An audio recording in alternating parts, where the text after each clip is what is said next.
Time now for my 2014 college previews to continue. And as you just heard the singing frog, we're going to be talking about Michigan, Ann Arbor, that is, and the Wolverines. And look, I know they started 5-0 and things looked promising last year for the Maize and Blue.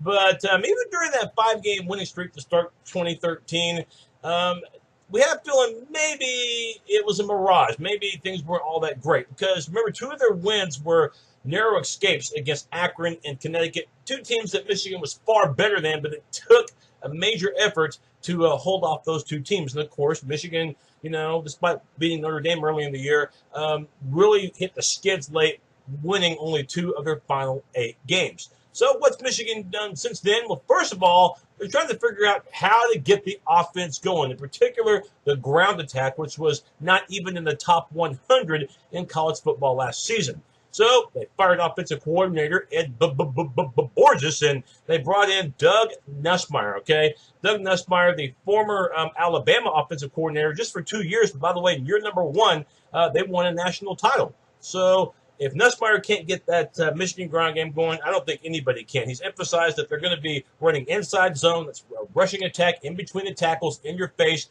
physicality, big time. And Michigan needs it because a year ago, they averaged just barely over 3 yards a carry. And other than Fitzgerald Toussaint, who's not there anymore, the ground game was really non-existent. Even with him, it wasn't all that great anyway. So now you got Derek Green, Devian Smith, a couple of guys who played last year, but they combined for less than 400 yards rushing. They're basically your main guys in the ground attack, which helped Derek Green, though.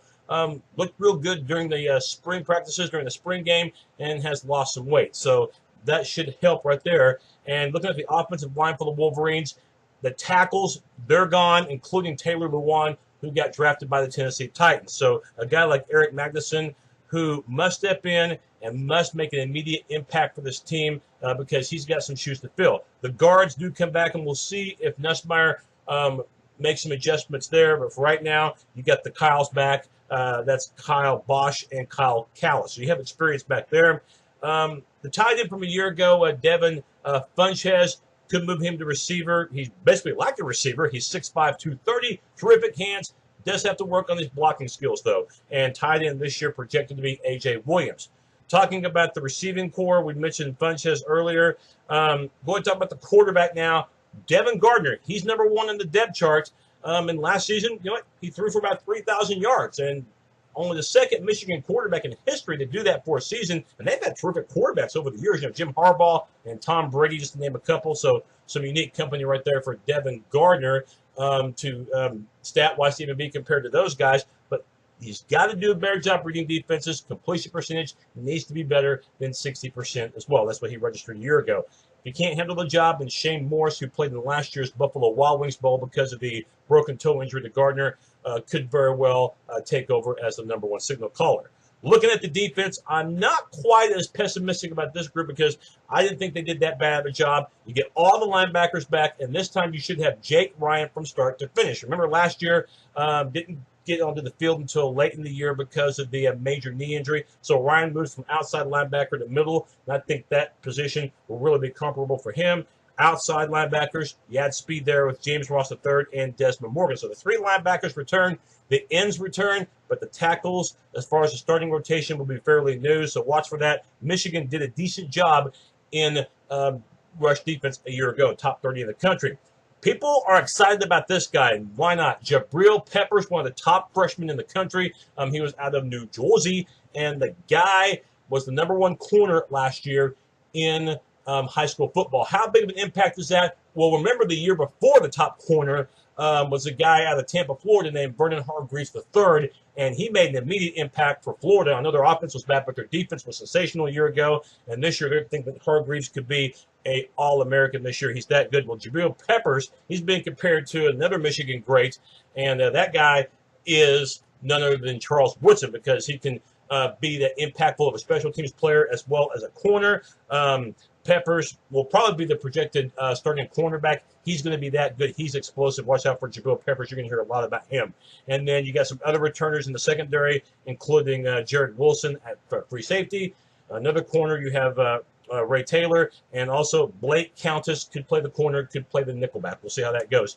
Punting-wise, you have Matt Weil, who could be moved to kicker. That's because the punter from 2 years ago, who did a good job, and Will Hagerup, had to serve a season suspension. This was a team and 4-season suspension last year. So this year, if he can earn it, gets that punting job back. Schedule-wise, the toughest games for Michigan look like the road ones. Early in the year, playing at Notre Dame. The other 3 non-league games are all at home, and they look like layups. October 25th at Michigan State. Last season, the Wolverines only registered less than 200 total yards in that game, and they had negative rushing yards. Later on in the year, watch out for Indiana at home. Indiana's offense is pretty good. November 8th, the following week at Northwestern. And then closing out the year, big underdogs at the Horseshoe against Ohio State. That's on November 29th. Best case scenario, I got 10-2 for Michigan. Other than Ohio State and Michigan State, which clearly outmatched them, the ground game, if it is improved enough, and the defense with as many players as they have back, I could see a double-digit winning season happening. And for Brady Hoke, that'd be a big relief off his shoulder. Worst case scenario, it could go 6-6. They could even lose to a Northwestern or Indiana or somebody else we're not thinking about. Penn State on October 11th is at the Big House, but that game could be tricky. Again, the Notre Dame, Ohio State, as well as Michigan State game and Northwestern, those are all away from Ann Arbor. Won't be easy. So 6-6 could happen, and the Fire Brady Hope websites would really be operating at 100%. But I think they're going to go 8-4. Defensively, I don't think they're bad, but offensively, it might take time and for them to get adjusted to the new Nussmeier way of running the ball. And this is a young Michigan team, too. Very young. As a matter of fact, only one full-time starter on offense, and we'll see how long that lasts with Devin Gardner. So in the future, Michigan looks like they're in pretty good shape. But for right now, they could have some hurdles to try to leap over in order to get Wolverine football back to where it should be. That's my look at Michigan. Third place finish in the Big Ten Eastern Division. Another report coming soon. So long.